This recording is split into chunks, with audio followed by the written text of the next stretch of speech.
Resistance is futile. Let's talk about resistors. A resistor is a device that resists the flow of current. Current flows through the circuit once you have a voltage source, wires connected to your resistance, and back to the voltage source. The current will flow through the resistor. The resistor won't allow the total current that this source could give out. The resistor will resist the flow of current. If you got a fixed value resistor, it will resist the flow of current, so only a small amount of current will go through the circuit based upon your resistance. The equation here is voltage source divided by resistance is equal to the current. So if your voltage source is fixed and you would like to change the value of the current, you could vary the resistance value. The higher the resistance, the smaller the current. Okay? The lower the resistance, the larger the current that's going to go through. Hi, welcome everybody. This is Robert Escobar again with DIY Electronics. Our second lesson for today will be about resistors. It is a device that resists the flow of current, and this is the symbol for resistor with the letter R to designate which resistor it is. And there are two types of connections, basic connections with resistors. We have a series connection where the resistors are connected in series, and you could have as many resistors as you need. So you have R1 plus R2 plus RT plus Rn, and that would be the total resistance for this whole resistor bank. So the equation for this would be RT, your total resistance, is equal to the sum of all the resistors in series, which is a very simple equation, easy to understand. Now we go to the next type of connection, which is the parallel connection. You have all resistors are connected in parallel like this, and you could have as many resistors as you need in a resistor bank, in a parallel resistor bank. And the equation for finding the total resistance, which is measured across the parallel points, is 1 over RT is equal to the reciprocal of all the resistors in parallel. And so both types of connections are very much used in all electronic devices, and there are reasons why you do make a series connection or a parallel connection or a combination of both. And another thing to remember, easy thing to remember, if the resistors in parallel are all the same, if the resistors have the same value, the total resistance in a parallel circuit would be the value of that resistor divided by the number of parallel resistors in the circuit. The next chapter of this is we're going to talk about a connection with power source in series connection. We have a power source Vs, which is 10 volts, and we have resistors in series R1, R2, and R3. And if you look at the whole circuit here, the current will flow through R3, R2, R1, then back to the source. So therefore the current going through each resistor is the same, and we call this total current. So total current is the same as the current going to resistor 3, 2, and 1. So therefore IT is equal to IR1 is equal to IR2 is equal to IR3, while the total voltage across the whole circuit, VT, is equal to the voltage source, which is 10 volts. And VT is also equal to the voltage of R1, VR1, equal to plus the voltage of VR2 plus the voltage of VR3. It's all additive. So in a series circuit, you add the voltages, but the current stays the same. And for example, we give a resistance for R1 as 50 ohms, R2 as 75, R3 as 10 ohms. The total resistance would be the sum of the resistance of the three resistance, 50 plus 75 plus 10, which is equal to 135 ohms. Now, to get IT, which is the total current going through each resistor, IT is equal to voltage source divided by total resistance, which we have that. So it's 10 volts divided by 135 ohms, which will give you 0.074 amps and also equal to 74 milliamps. Now you have the current for each going through each resistor, which is 74 milliamps at 10 volts. Therefore, you could find the voltage across R1, R2, and R3 because you have the current and you have the resistance value. Now you can find VR. VR1 is equal to total current times R1, which is 0.047 times 50.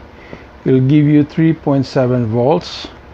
Likewise, R2 is equal to the total current times R2, which is 0.074 times 75 ohms, which would give you 5.55 volts. And VR3 is equal to the total current IT times R3, which is 10 ohms, which is 0.074 amps times 10 ohms, which will give you 0.74 volts. To do a check, you add all the voltages together, which is this one here, this equation here. VT is equal to 3.7 volts plus 5.55 volts plus 0.74 volts. Now you'll have a total of 9.99 volts, which is very close to 10 volts. So this equation is and this circuit is a simple circuit, which we have a resistors in series. The voltage are additive. VR1 plus VR2 plus VR3 is equal to the total voltage source, while the current stays the same in each resistor. The parallel circuit. We have resistors in parallel, R1, R2, R3. Could be as many resistors as you want, but for our example, we have 3 resistors in parallel. If you analyze a circuit, the current is split into going to each resistor, but the voltage across each resistor is the same as the source. So Vs is equal to the total the voltage across each resistor. That's the same. So Vt is equal to Vs. And VR1 is equal to VR2 is equal to VR3, which is equal to Vs. But for the total current, IR1 is plus IR2 plus IR3 is equal to the total current. Current for R1, current for R2, and current flowing through R3 is equal to the total current flowing in this whole circuit. These are the equations. If you remember, total resistance is equal to the reciprocal, the sum of the reciprocal of all resistance in parallel. And if we give a value for resistor and the value for our voltage is 10 volts, R1 is 200 ohms, R2 400 ohms, and R3 is 600 ohms. You can calculate for RT, which is just substitute the values here, you'll get 0.005 plus 0.0025 plus 0.00167 will give you 0.00916. The reciprocal of that is the total resistance, which is 109.2 ohms. And to get the total current, you got Vs over RT, which is 10 volts over this 109.2 ohms, and you get 0.091 amps or 91 milliamps. Now you have the total current 91 milliamps, and there's another way to solve for total current, because you know the voltage across each resistor, which is 10 volts. You know the value for each resistor. All you have to do is to solve for the current flowing through each resistor. IR1 Vs divided by R1, 10 volts divided by 200 ohms will give you 50 milliamps. IR2, same thing, 10 volts divided by 400 ohms will give you 25 milliamps. And current flowing to R3 is equal to 10 divided by 600 ohms will give you 16 milliamps. If you add all the currents together, you're going to get the same answer, 91 milliamps, same as what we calculated here in a different route, different way. So these are all true. So therefore, basically what would happen is that the current will just flow through each resistance, and the value of the current depends upon the resistor itself. Okay, since the voltage are all equal. The less resistance, the more flow. The least resistance resistor here is 200 ohms. With 200 ohms, you will have 50 milliamps. The next is 400 ohms. It's going to be lesser. 400 ohms, the current is only 25 milliamps instead of 50. With 600 ohms, which is higher, the highest resistance in this circuit, so there's less current flowing through to R3. You will have only 16 milliamps that's flowing through that circuit. So this is how a parallel circuit works. And you could combine the series circuit with the parallel circuit, and the analysis will be the same in each of the circuits.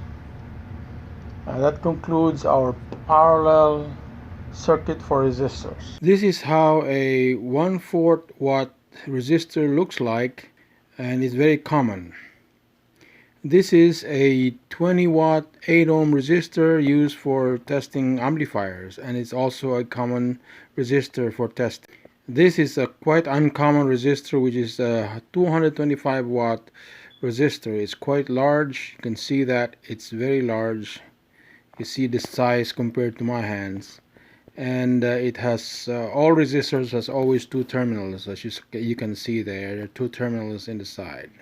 And here is a bunch of common 1/4 watt resistors that I got from eBay or Banggood. Now we have to learn the color code of the resistor. Here we have an app to help us read the resistor color code.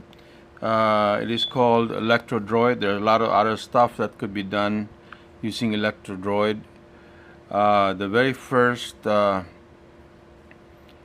thing that comes up is resistor color code right here, and there are other things that features that you could use, Ohm's law, SMD resistor color code, and all that stuff.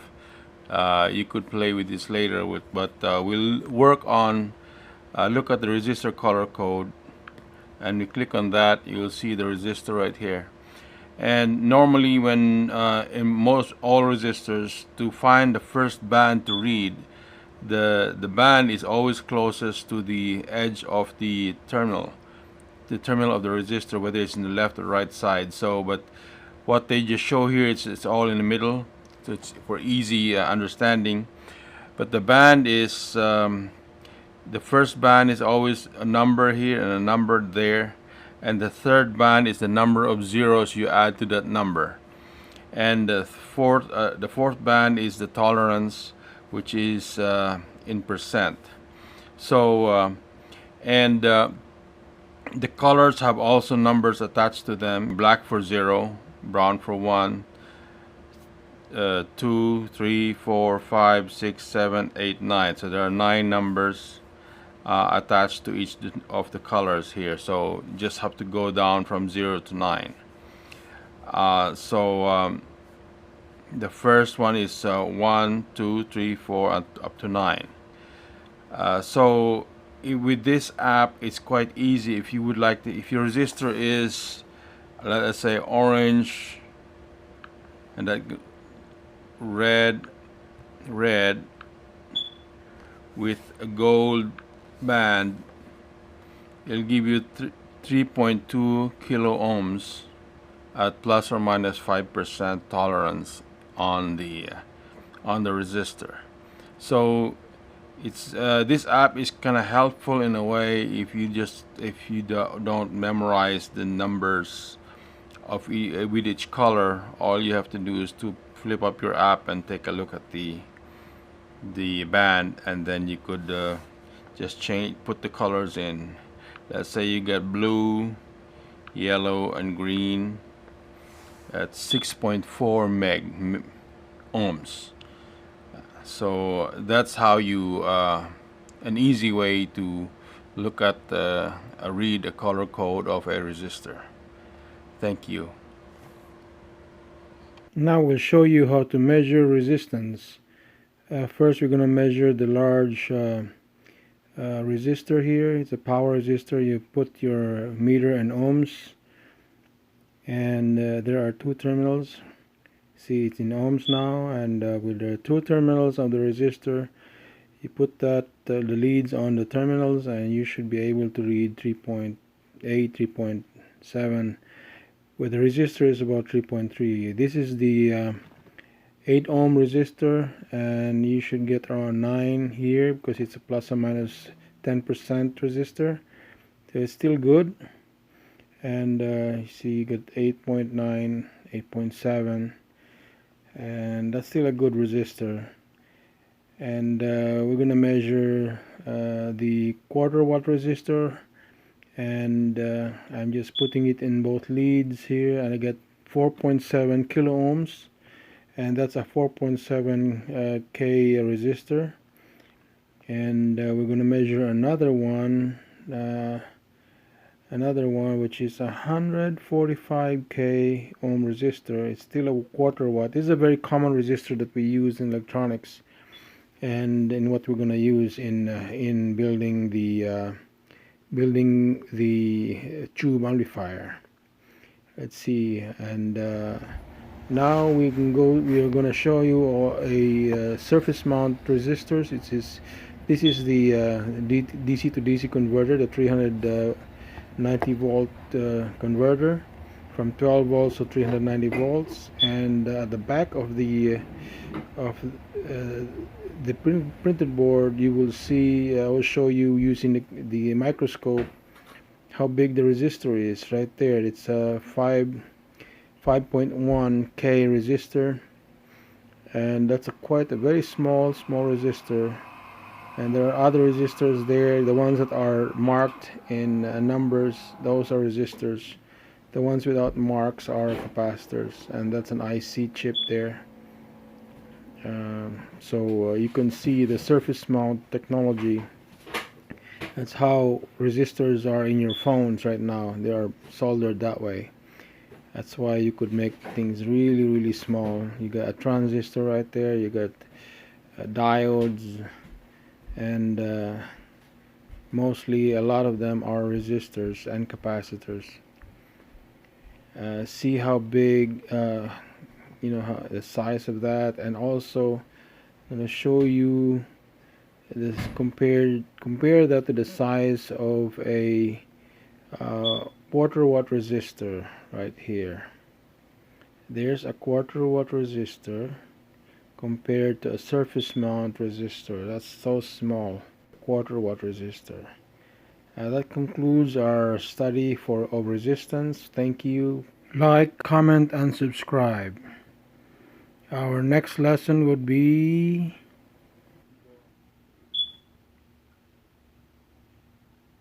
capacitors.